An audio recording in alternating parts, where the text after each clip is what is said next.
Sekarang kita akan membahas asal-usul cerita tentang kesaktian cincin merah delima Soekarno. Sebelum kita lanjut menyimak demi kemajuan channel ini, mari sama kita subscribe channel ini atau ikuti like dan komen supaya kami tetap membahas hal-hal menarik lainnya tentang sejarah para tokoh Nusantara. Terima kasih, mari kita simak sama-sama. Kewibawaan dan kesaktian Soekarno memanglah telah terbukti dalam tidak sedikit hal. Seluruh bangsa di dunia mengenal putra Sang Fajar menjadi pemimpin yang begitu karismatik.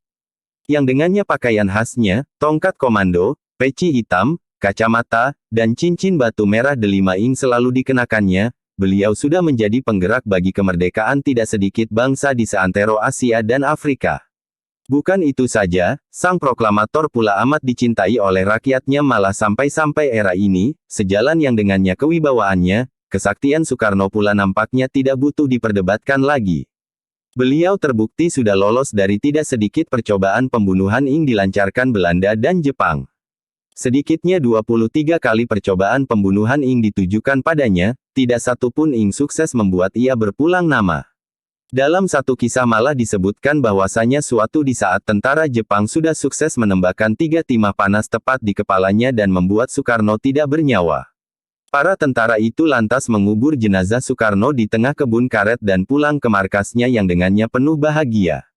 Jepang merayakan kesuksesan itu, akan tetapi sesudah seminggu, Soekarno diketahui sudah berada di Uni Soviet dan tengah melakukan lobi-lobi politik yang dengannya tidak sedikit pemimpin dunia. Asal-usul kesaktian Soekarno. Kesaktian dan kewibawaan Soekarno memanglah sampai-sampai kini masih menjadi misteri. Era beliau ditanya, beliau cuma mengaku bahwasanya apa yang dimilikinya itu, semuanya merupakan karunia Allah.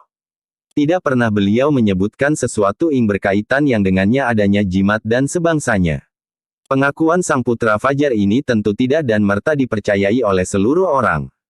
Menyadari begitu karismatiknya dan betapa saktinya beliau, tidak banyak orang yang lantas menghubung-hubungkan semuanya itu yang dengannya apa yang biasa beliau kenakan. Salah satunya di antaranya pakaian khasnya, tongkat komando, peci hitam, kacamata, dan cincin batu merah delima yang selalu dikenakannya.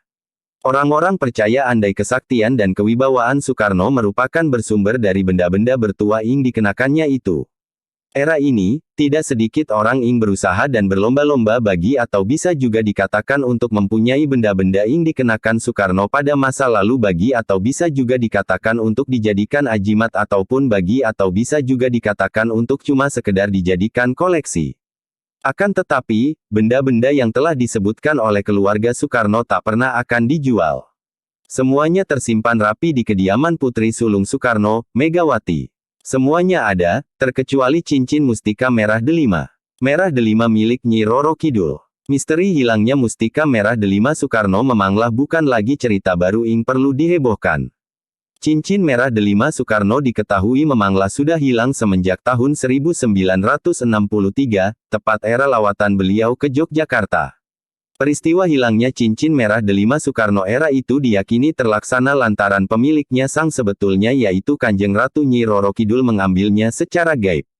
Semisal diketahui bahwasanya masyarakat Kejawen percaya andai Nyi Roro Kidul dan Soekarno merupakan 2 dari 4 bersaudara.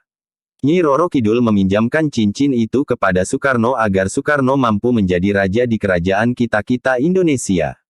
Selama cincin itu tidak di tangan sang Ratu Pantai Selatan, kerajaan gaib Laut Kidul diketahui tidak sedikit digempur oleh kerajaan-kerajaan gaib di sekitarnya. Oleh lantaran itu, yang dengannya amat terpaksa Nyi Roro Kidul mengambil mustika yang telah disebutkan dari jemari Soekarno walaupun ia tahu andai tugas adiknya dalam memimpin kerajaan kita belum usai. Semenjak pengambilan cincin merah delima itu, Soekarno secara berangsur-angsur hilang kesaktiannya. Beliau pada akhirnya yang dengannya gampang dijatuhkan oleh lawan politiknya, Soeharto yang dengannya tipu daya yang amat terstruktur dan sistematis. Demikianlah pemaparan mengenai mustika merah delima Soekarno beserta kaitannya yang dengannya kesaktian dan kewibawaan putra Sang Fajar. Mudah-mudahan kisah yang telah disebutkan mampu menjadi perbaikan bagi atau bisa juga dikatakan untuk kita seluruh.